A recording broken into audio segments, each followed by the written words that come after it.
नमस्कार, मैं उमेश सेन, आप देख रहे हैं अलग पहचान सत्य की उड़ान। और इस वक्त हमारे साथ हैं कांग्रेस के प्रखंड अध्यक्ष अजय कुमार जी। इनसे हम जुड़ेंगे और जानेंगे कि कांग्रेस पार्टी से जो है धनबाद लोकसभा प्रत्याशी जो है अनुपमा सिंह है, उनका कैसा रुझान है, कैसा फील्ड में वर्क कर रहे हैं, लोग कितने चाह रहे हैं, सारा कुछ हम लोग जानेंगे। दादा क्या कुछ कहना चाहेंगे, क्योंकि लोकसभा प्रत्याशी जो है आपके अनुपमा सिंह जी हैं, क्या कुछ कहना चाहेंगे? हुल्लू महतो के बारे में आप लोग प्रेस वाले जितना बोल चुके हैं, जनता के बीच में प्रचार कर चुके हैं, हमारा कोई आक्षेप नहीं है। आक्षेप इसलिए नहीं है कि तुलसीदास जी ने एक दोहा लिखा है, उसने कहा है को बड़ छोट कहूँ अपराधु। जब उनके देश के शीर्ष नेता तड़ी पार हैं तो इन पर हम आक्षेप क्या लगाएं? जब इनके शीर्ष नेता तड़ी पार हैं तो इन पर हम आक्षेप नहीं लगाएंगे। आप सब बता दिए हैं जनता को, जनता जान चुकी है, लेकिन हम जीत रहे हैं, जनता का रुझान हमारे तरफ है। उसके कई कारण हैं। लेकिन बीजेपी कह रहे हैं इस बार जो है 400 पार होने वाला है। बीजेपी बंगाल में भी कहा था कि 200 पार हैं। परिणाम क्या आया? क्या परिणाम आया? उन्होंने कहा था, हम सुना, परिणाम क्या आया? लेकिन दादा लोग कह रहे हैं और कई बीजेपी वाले भी कह रहे हैं कि कांग्रेस जो है 70 सालों से जो देश को पूरा लूटते आ रहा है। 70 साल इसका परिणाम जो है कुछ दिन पहले ही दिखाई मिला कि 35 करोड़ निकलता है। 35 करोड़ जो निकला है वो अभी प्रूफ होना बाकी है। लेकिन महाराष्ट्र में हमारे माननीय प्रधानमंत्री भाषण किए थे एक नेता के बारे में जो अभी महाराष्ट्र के उप मुख्यमंत्री हैं, कि 175 करोड़ के भ्रष्टाचारी हैं, इनकी जगह जेल में होना चाहिए। लेकिन प्रधानमंत्री जो ही दिल्ली पहुंचे, कल होकर के शपथ ग्रहण हुआ और व्यक्ति आज उस सूबे के मुख्यमंत्री हैं। इनकी कथनी और करनी में दूर है। मैं इनसे कुछ मांग नहीं करता हूं। 2013 में ये घूम करके भाषण दिए थे। हमारे माननीय प्रधानमंत्री मनमोहन सिंह को नीचा दिखाते थे कि रुपया गिर गया तो समझो कि देश गिर गया, देश की प्रतिष्ठा गिर गई। रुपया डॉलर बढ़ गया तो प्रधानमंत्री की उम्र के साथ बढ़ रहा है। महंगाई जब हम 450 रुपया में सिलेंडर दे रहे थे और उसके साथ हम सब्सिडी भी दे रहे थे 450 रुपया के बाद, तो वो कहते थे कि महंगाई चरम पर है। जब हम 50 रुपये जनता को कड़ुआ तेल देते थे तो कहते थे महंगाई पर है, अभी 200 पार है। अगर केंद्र में दोबारा नरेंद्र मोदी की सरकार बन गई तो इनका 400 पार होगा कि नहीं होगा, लेकिन जनता के लिए बहुत दुर्भाग्य होगा। देखा जाए तो कांग्रेस का उपलब्धि अगर बात कर रहे हैं आप, तो कांग्रेस का 70 सालों ने क्या उपलब्धि हासिल की है, क्या उपलब्धि देख रहे हैं? कांग्रेस की उपलब्धि हम आपके माइक पर नहीं गिना सकते हैं। कांग्रेस की उपलब्धि देश की जनता देख रही है। और बहुत है।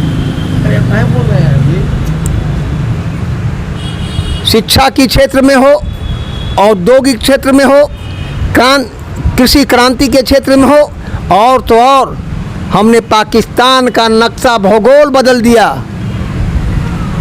पाकिस्तान जो हमारा साथ का भाई है, भूगोल बदल दिया। और आज पाकिस्तान की स्थिति क्या है, ये दुनिया आरोप अभी भी तो लगता है कि जो हमारा कश्मीर चला गया, आधा चल गया कश्मीर, तो वो जो कांग्रेस के कारण से ही जो कश्मीर चल गया है। कश्मीर आधा कांग्रेस के कारण से चला गया तो आप तो 370 धारा लागू किया ना भाई। आज 5 साल बीता ना, कश्मीर के कितने पंडितों को आपने बसाया? ये सभी धूर्त हैं, केवल बोलने वाले हैं, बाचाल हैं, देश की जनता को ठगते हैं। कहते हैं हमारा जीडीपी बढ़ रहा है, हम तरक्की के रास्ते में हैं, 46 में हैं, हम अग्रदूत बन जाएंगे। कहाँ से बन जाओगे जहाँ 84 करोड़ जनता 10 किलो 5 किलो अनाज ले रहे हैं लाइन लगा करके। कम से कम जो है 56% जनता अपढ़ हैं जिस देश में, निरक्षर हैं जिस देश में, तुम विश्वगुरु बन जाओगे, तुम शीर्ष पर पहुंच जाओगे? हो नहीं सकता है। इसके लिए शिक्षा का गुणवत्ता बढ़ाना पड़ेगा। जिस देश के प्रधानमंत्री का प्रमाण पत्र देश के कैबिनेट मंत्रियों को दिखलाना पड़े कि नहीं ये पढ़े हैं, ये पढ़े हैं, आप देखिए, इससे बड़ा दुर्भाग्य क्या हो सकता है। जी, तो हमारे साथ में एक और भैया जुड़े हुए, उनसे भी बात करते हैं। दादा, आप क्या कुछ कहना चाहेंगे? किस तरह रुझान देख रहे हैं धनबाद लोकसभा सीट पे? एक तरफ ढुलू महतो है और दूसरी तरफ जो है अनुपमा सिंह है। जैसे कि दिखा जा रहा है कि दोनों में कड़ी टक्कर है, लेकिन एक तरफ कहा जा रहा है कि हम लोग जो है 400 पार हैं और इस भीड़ में जो है कांग्रेस कहाँ जो छुप जाएगी पता भी किसी को नहीं चलेगा। ऐसे बात नहीं है, 400 पार वो कहीं नहीं जा रहा है, उसका वो कहना है। लेकिन अनुपमा जी जीत रही है। गांव में जाइए देखिए, कांग्रेस का ही बोलबाला है। शहर में भी देखिए, वो जो घूम रहा है सब भाड़े वाले लोग हैं, बीजेपी वाले। आप लोग के साथ में कौन है, यानी कि मतलब कांग्रेस के साथ में कौन है? शहरी वोट ज़्यादा मिलने वाला है कि ग्रामीण क्षेत्र? ग्रामीण क्षेत्र, ग्रामीण क्षेत्र में ज़्यादा वोट मिलने वाला है। तो देख सकते हैं कि इन लोगों का कहना है कि कांग्रेस इस बार जीत रही है, और जो कह रहे हैं कि 400 पार है वो कतई होने वाला नहीं है, इस तरह का इन लोगों का कहना है। और सिंदरी का माहौल देखने में काफ़ी ज़्यादा दिलचस्प लग रहा है कि चारों तरफ जो है अपने अपने पार्टी जो अपने अपने जनसभा में लगे हुए हैं, लोग डोर टू डोर कैंपेन कर रहे हैं। सिंदरी की जनता प्रबुद्ध जनता रही है। भारत का, आज़ाद भारत का सबसे बड़ा उद्योग, जिस उद्योग के माध्यम से देश में कृषि में क्रांति लाया गया। जब हम आज़ाद हुए थे उन दिनों हमारे पास 2 जून की रोटी नहीं थी, लेकिन पंडित जवाहरलाल नेहरू के कार्यकाल में ही हमारा अनाज सरप्लस होने लगा।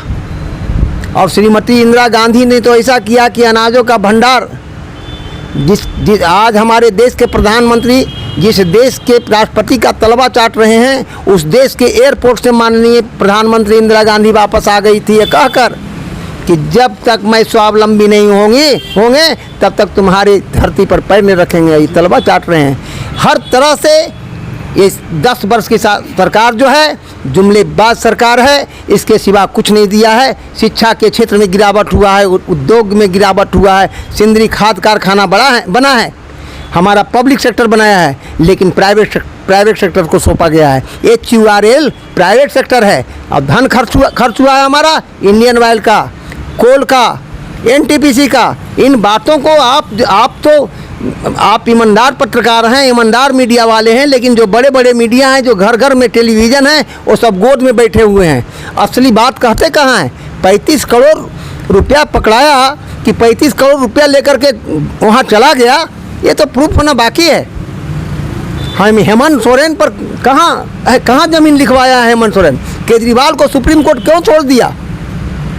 जी हाँ? तो ये आरोप जो होता है, आरोप प्रत्यारोप जो है लगे रहता है पार्टियों में, लेकिन इस बार लोकसभा चुनाव में जो काफ़ी टक्कर देखने को मिल रहा है। अब देखना है कि 400 पार हो रहा है कि 400 से कम हो रहा है, क्या होगा इस बार देखने को बहुत ही दिलचस्प बात है। और 4 तारीख को सभी को इंतजार है। यहाँ पे कांग्रेस के कार्यकर्ता से हम बात किए हैं, इन्होंने भी अपना बात को रखा है, बेखूबी रखा है। इनको कहना है कि नहीं, 400 पार इस बार होना नहीं है, और इस बार जो है ढुलू महतो नहीं बल्कि धनबाद लोकसभा प्रत्याशी जो है अनुपमा सिंह, इस बार जो है वो कड़ी टक्कर के साथ में वो जीत रही है।